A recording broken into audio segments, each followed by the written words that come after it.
For not introducing myself. For those of you that have never been here before, I'm Ann Purrier. My husband Herb and I are the co-founders of Logos in 1983, and I am part of a team of ministers. There are about 7 of us, and we work together and have a great time doing that.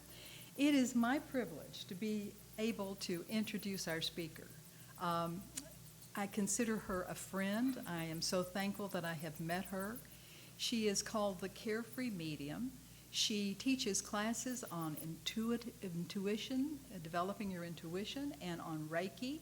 She has a wonderful reputation in the Valley as one of the finest psychics and intuitives ever. Her flyer is out on the table as you enter the room, and so be sure and pick one up in case you want to have a session with her. I asked her if there was anything I should tell people that might not be on her flyer, and she really didn't tell me much other than what was there, but I know this, so I'm going to tell you this. Her grandfather was a Presbyterian minister and a closet medium.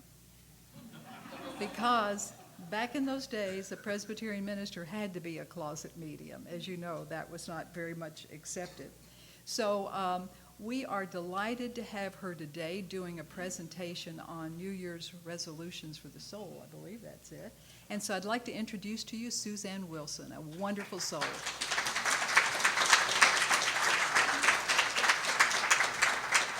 Thank you, Ann. Thank you, Herb. And thank you to the ministry here and the community for having me here today in this sacred space. Doesn't it feel good in here? Yeah, all right. That's because the angels have joined us. We've invited them in by opening up our hearts. I have spoken to many people who say that last year was a really tough year for them. My clients, people in the Logos Center community. And I got to say, for myself, last year was one of the saddest, happiest, worst, best years of my life. Can you relate? And it's because part of the human experience is to experience. Sometimes we're having an experience because we're learning a life lesson. Sometimes we're the teacher, someone's learning from us. And I think, y'all, sometimes we're just having an experience. So last year, I said goodbye to our dog, and it hurt like hell. Even though I'm a spiritual medium, and I know several of you have lost family members and pets, and even though I know and I trust in my heart that we'll all be reunited one day again in that heavenly country where there's no sickness, no injuries, no death, it still hurts. And this community supported me. I also had a very serious illness, and this community put me on the prayer list. I came and told you, and I could barely even speak, but I came and told you thank you because I felt your prayers.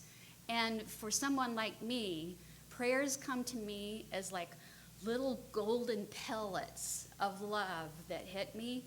So I can tell you that those are real. Your thoughts, words, actions, prayers, all of it matter. So my faith was tested in 2013. My trust was tested as well. Do you know the difference between faith and trust? Yeah? So faith is stepping off of the mountaintop and asking God to show you the bridge beneath your feet. Trust is stepping off that mountaintop and knowing that either a bridge will form beneath your feet or you will learn to fly. So I went through a tough year, and I know several of you have too, but I'm here to tell you that 2014, God is going to lift you up high. He has great plans and expectations for everyone here. Ann mentioned that my granddad was a preacher, and that he was a closeted medium, because back then the church would not, even now it's difficult to be a spiritual medium and have certain religions accept you. One thing that he used to say to me, among many things, he had a lot of sayings, was, we live so far beneath our privileges as children of God. So I want to encourage you to live up to your privileges. He also used to say, heaven is my home, but I'm not homesick. I've got work to do here. We all have work to do here. It's kind of like we're away from home at school. Earth is the classroom. Sometimes we like our classes and it feels like we're getting straight A's. Other times it's the school of hard knocks. But you know what? That cycle of bitter and sweet is why we are here. And then one day we're going to graduate and go home and look back and go, geez, wonder if I want to go again. It's like riding a roller coaster. You get that terrified moment and then that thrill, that exhilaration. You get off the ride and you want to get back. So all of the experiences that we have are important to our soul's development. As Edgar Cayce said, you don't go to heaven, you grow to heaven. So today I'm going to share with you what I call New Year's resolutions for the soul, to try to help you to make better choices, because God made us in his image as a companion, but somewhere along the way something went really, really wrong. And we've been finding our way back ever since. And when he made us in his image, he gave us this beautiful gift of free will, the ability to make choices. And life is in the little things. It's in all of the everyday stuff. So as we enter into a new year, we're about a month in. How many people, just raise your hand, how many people made New Year's resolutions? All right, keep your hand up. How many people have already given up? We got a lot of honest people in here today. So maybe you're going to the gym more, you're eating healthier, you're going to quit smoking. Those are great choices. How about some resolutions for your soul, making better choices for you so that you can live a life of empowerment and inner peace? But before I tell you my 13 New Year's resolutions, to help you understand my perspective, I should probably tell you a little bit about myself. As a child, I knew I was different because I could see colors around people and spirit lights everywhere, and sometimes actually spirit people coming up and speaking with me. And I noticed they never moved their lips. I could see their image, but it was like a thought-to-thought connection. It didn't take me long to figure out that not everybody saw the spirit lights and the colors. I remember getting knocked down on the playground because, oh, you're crazy, you're silly. And I'm like, I just told you your granddad is standing behind you. I literally hid in the classroom in kindergarten. We were probably several hours into kindergarten one day, and I was hiding in the back behind this big rocking horse toy thing because I was so scared. My grandfather helped me to understand that this was natural, but we didn't need to talk about it with anybody. What we wanted to do was distill the essence of the message and give that heart to heart to those who were willing to receive. So what I learned from my early childhood experiences is that it was easier to just pretend like nothing was going on and to hide my abilities. But still, even though I was going to school, getting my bachelor's degree in management, a master's in public administration, I'm a certified senior human resources professional, I had the big corporate America job, been married now 26 years. I was in the closet myself. And it's because I wanted to be taken seriously in business, and I didn't want to be thought of as a woo-woo person, okay? And I found that God used me in place where I was, just as he uses each of you in place where you are to help others heal themselves. So I sought out the best teachers I could find, and secretly I would go study with them, sit in development circle, go to seminars, fine-tune my gifts, never imagining in a million years that I would do readings for people or teach intuition development or become a Reiki master teacher. But the universe had other plans and gave me a wake-up call. In 2007, I had a near-death experience. Now, I'm not going to go into the detail about the near-death experience today. That's a story for another time.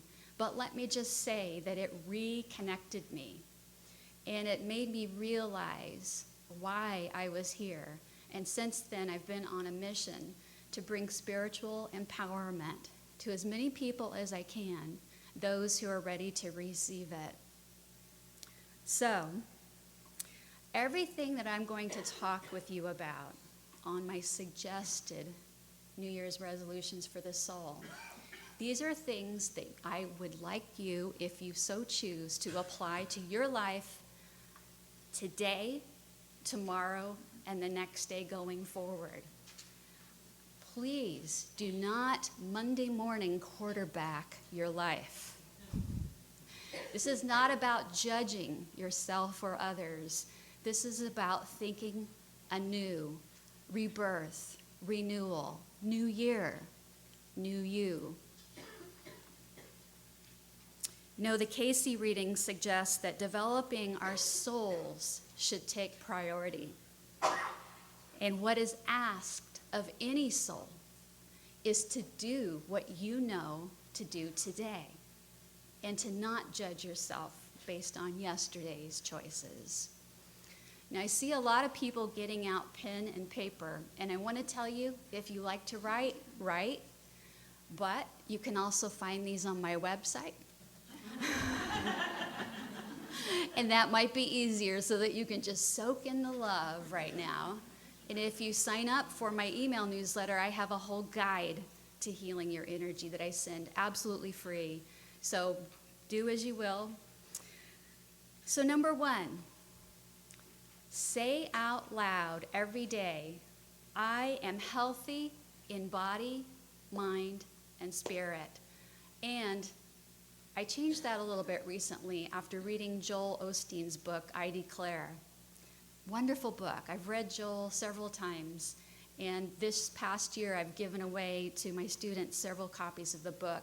He has 31 days of declarations, affirmations with stories behind them to help empower your soul and to manifest health and abundance in your life. So now I say, I declare I am healthy in body, mind, and spirit. So you create your world through your thoughts, words, and actions, and it all starts with the thoughts. When I wake up in the morning, I am declaring my health, and I am also giving gratitude for just being here another day. Giving gratitude doesn't mean you have to give an entire litany of your blessings every time that you give gratitude to God. It just means thank you. I know I'm blessed because I'm still here. Lord, use me. Number 2, talk to the Creator and then listen. You've probably heard the saying, prayer is talking to God and meditation is listening to God. So when you're listening to God, that still small voice within you, you're listening to God within you. And I think of this as like an inner GPS. You know, we have these GPS systems in our car.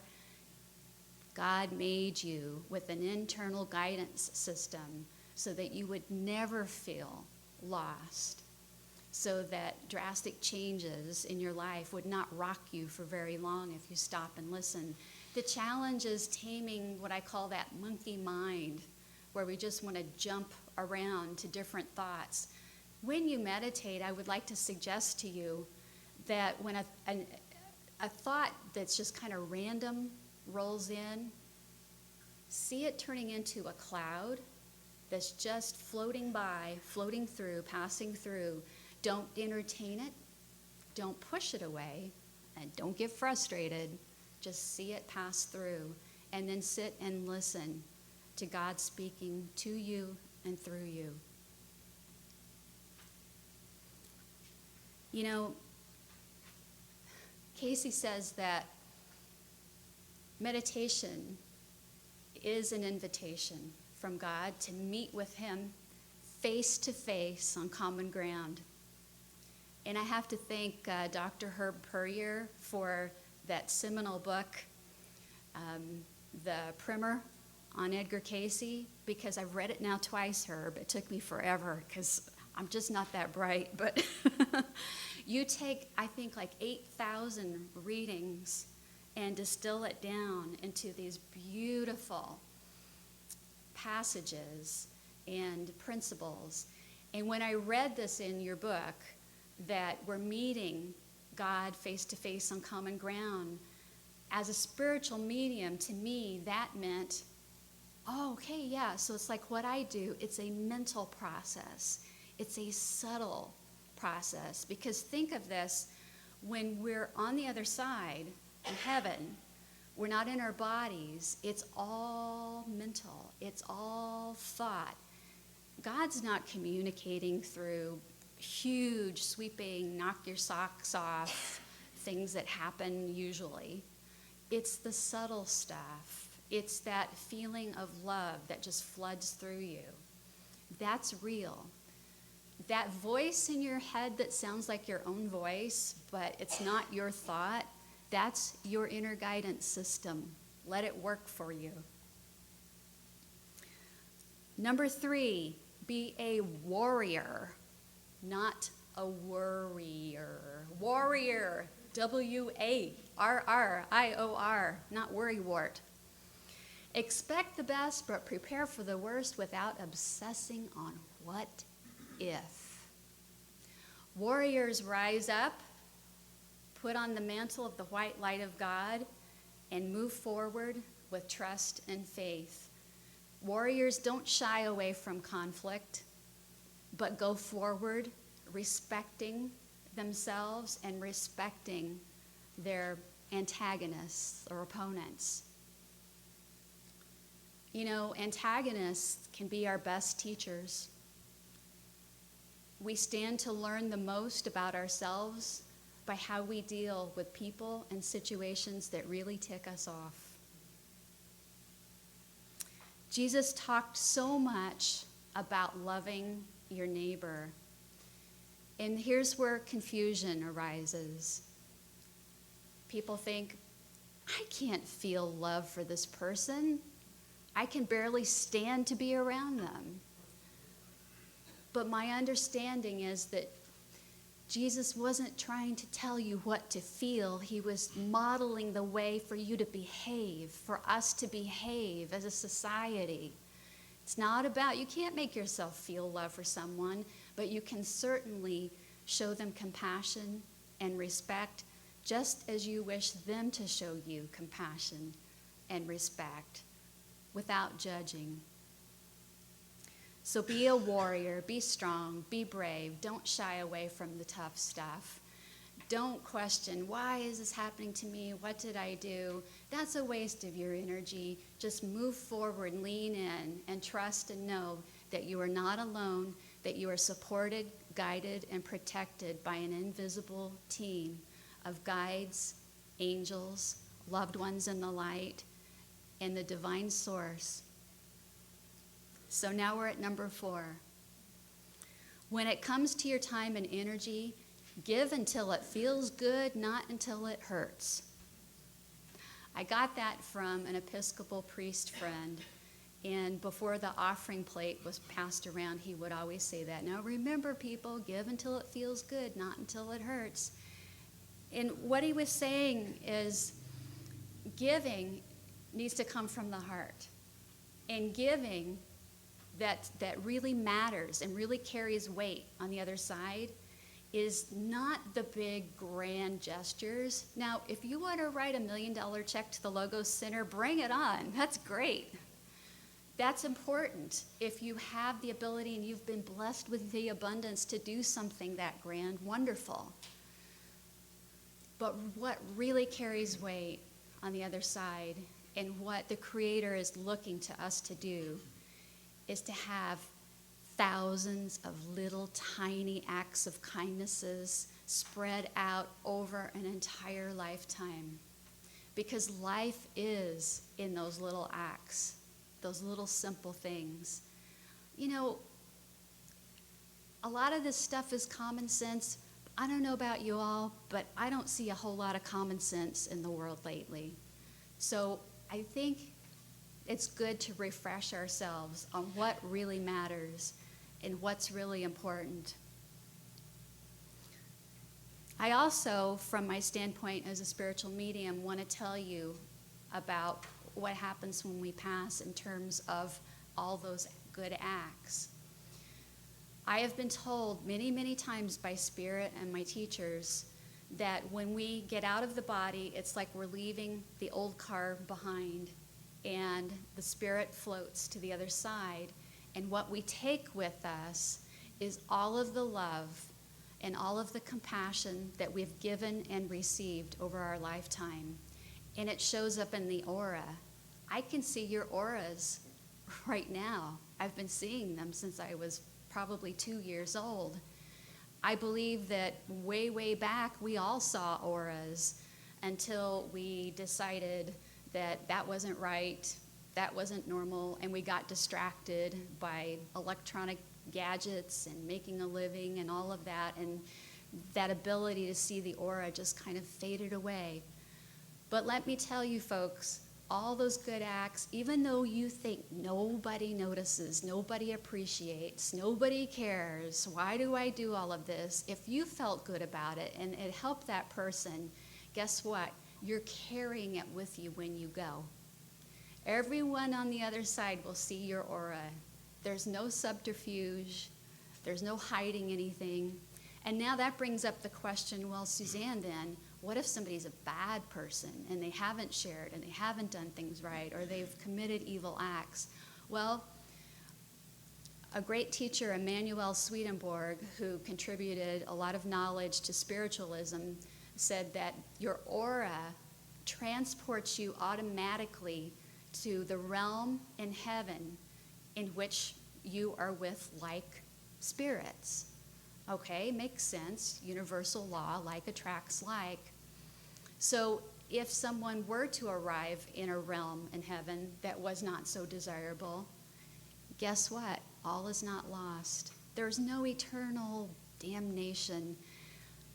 I believe in a loving God, not a jealous God, not a judging God, but a God that never turns his back on a soul. There's always an opportunity to come to the Master, always an opportunity to learn and grow. Why not do it while you're still here in this body? It just seems like it would be a lot easier and a lot more interesting of a life. So if you do give and you feel like, okay, that hurts, or I feel taken advantage of, and it's happened to me, it's happened to everyone, I guess, just stop, pause, reflect, figure out why you feel that way and what you'll do differently next time. And remember, it doesn't have to be the big, bold acts. It could be as simple as smiling at someone, opening a door for someone, taking a friend to dinner that you know is broke. All these simple things, donating clothes to a homeless shelter. And then number 5, unclutter everywhere. And I'm talking about your head, your home, and your gut. Because we all have so much clutter. It drives me crazy. I feel so good after I've cleaned out the house every couple of years and had a garage sale and taken some things and donated them to charity. And then when I talk about clutter in your head, please, please, please, please, please limit your news intake to 20 minutes a day. All these news stations that harp 12, 14 hours a day on one horrible story, that's bringing you down. Now, Remember I said be a warrior.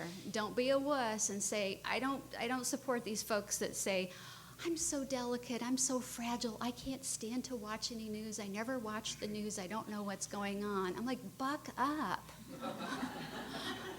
Come on, as a global citizen, you have a responsibility to generally know what's going on in your world and certainly in your local community, but don't bathe in it. Another thing that I feel is clutter is all these TV shows about serial killers and autopsies, and especially in my industry, all those demon possessions. Come on, really?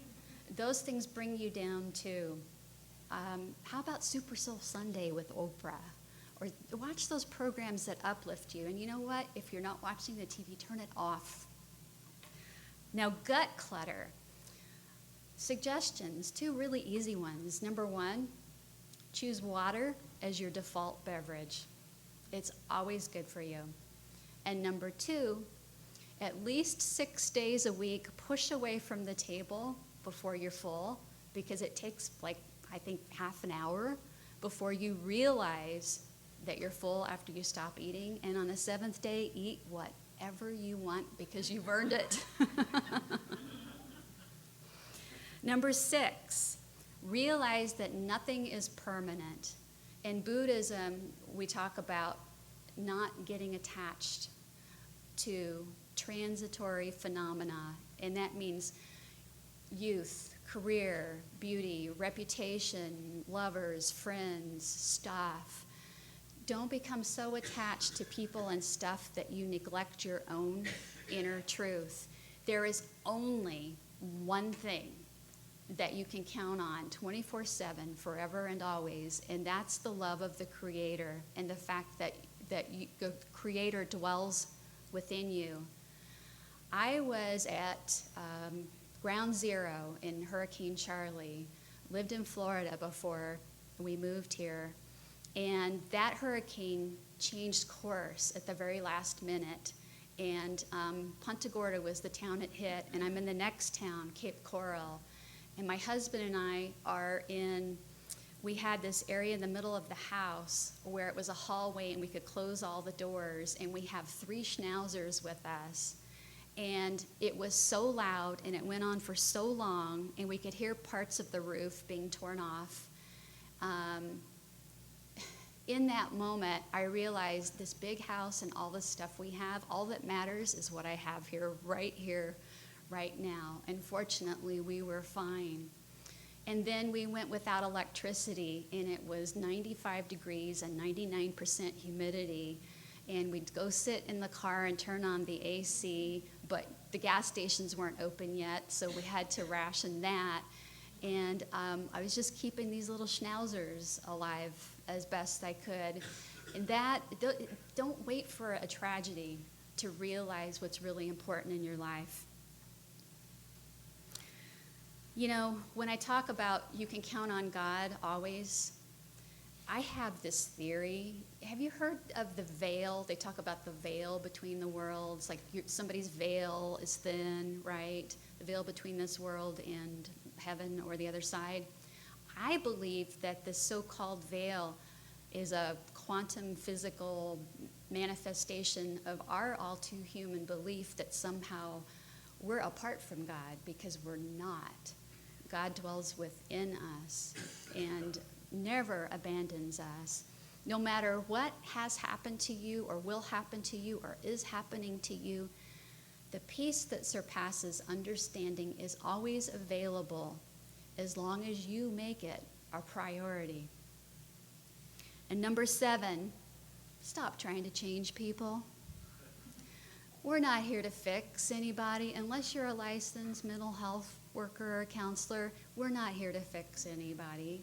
And if there are people in your life that you feel are bringing you down, compassionately detach. We learn about that in Buddhism. Love them from a safe distance. Make yourself as unavailable as possible and don't get too attached to the outcomes. And now you're saying, yeah, Susanne, that's easy for you to say, but it's my spouse. Well, It depends on what do you want to do? What do you want to do there? If your spouse is a toxic person abusing you, threatening you, and you've been there and supported them, love yourself enough to change your situation, because God knows you cannot change the person. Number 8, show up. Show up.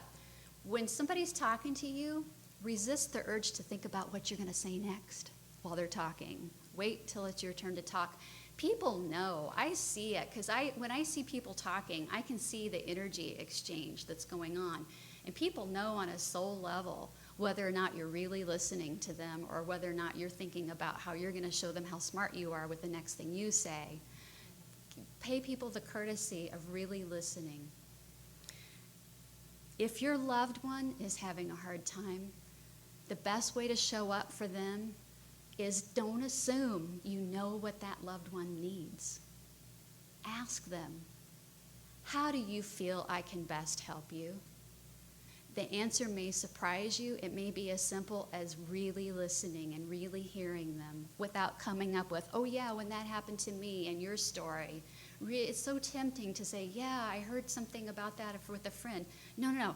You're showing up for that loved one.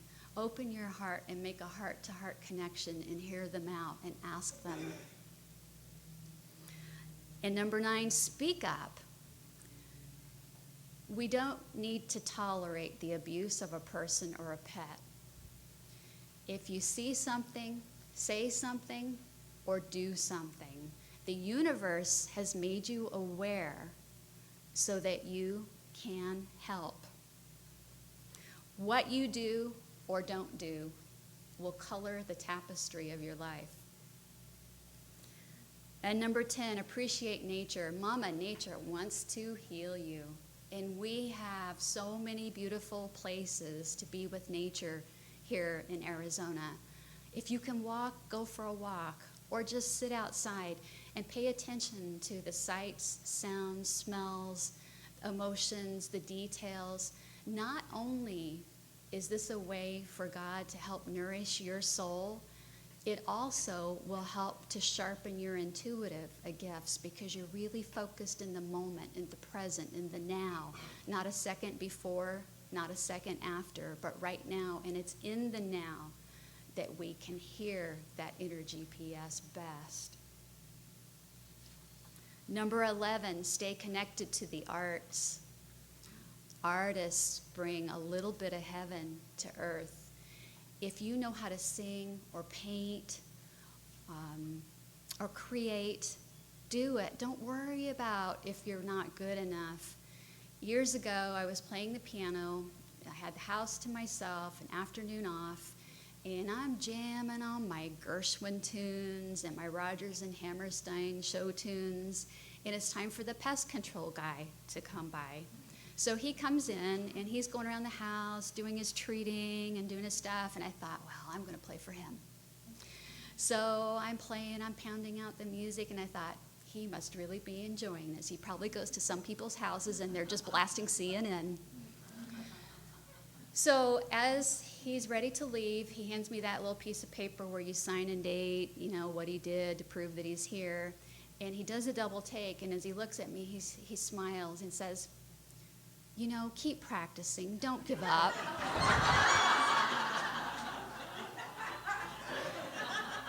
I thanked him, and I signed the paper, and he left. And my ego,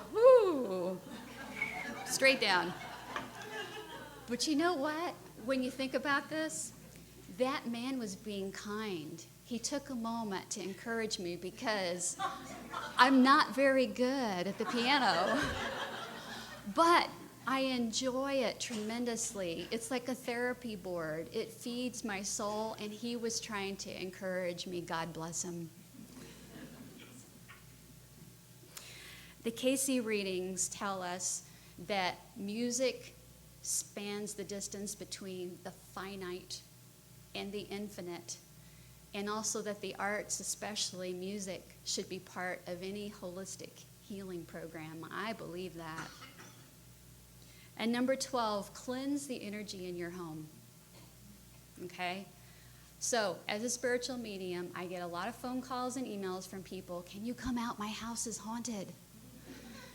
I don't have time to do that. I did used to do that. And what I would do is go out and cleanse and bless the home for the client, but I would also teach them how to do it themselves and empower them so they could do it going forward. And I got to tell you, 95% of my calls, there was no haunting.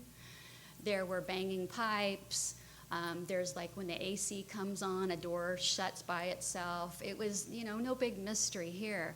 But what I did find is that people were picking up on something real, and that's what I call the spiritual dust bunnies. You know how when you don't vacuum under the bed, you get those little balls of dust, right?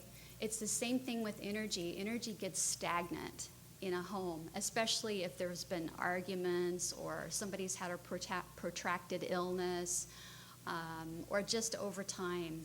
It's like it's not moving, okay? So you can hire somebody to do it. You can look it up on the internet, but I got to tell you, the secret is intention.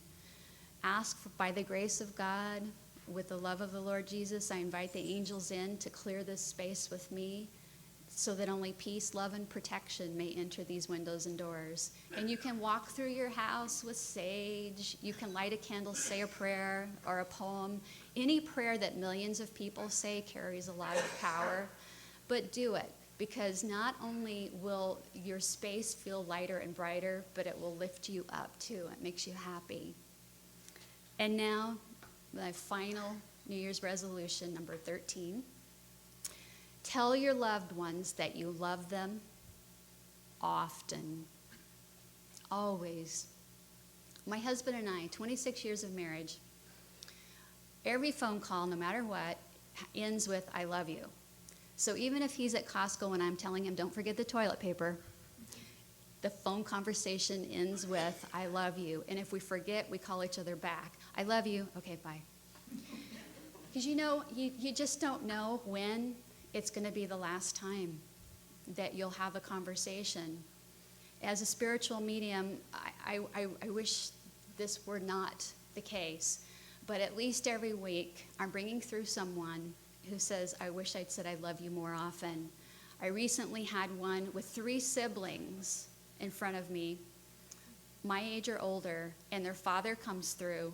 He gives all kinds of very specific personal evidence that it's him. And then he says, I came here today because I never told any of you I love you. Can you imagine a parent never telling their children? It was very, very healing for them.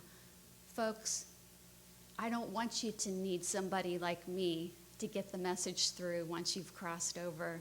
Do it now. And not only that, I'll one-up this a little bit. Every once in a while, also tell your loved one what it is about them that you're especially grateful for. We hear about expressing gratitude and keeping gratitude journals, and that's great. But psychologists have shown through studies that it is the expression of gratitude that raises the happiness quotient. Our raising tide lifts all boats. Tell them, this is what I really love about you. And they'll be happier, you'll be happier, and once again, you'll know that you've said it. I hope that some of these resolutions resonate with you. Picture it like a buffet. Choose the ones that work for you and leave the rest. But always know and trust that we are children of God, all of us. We're never alone. And love truly does live forever. Namaste.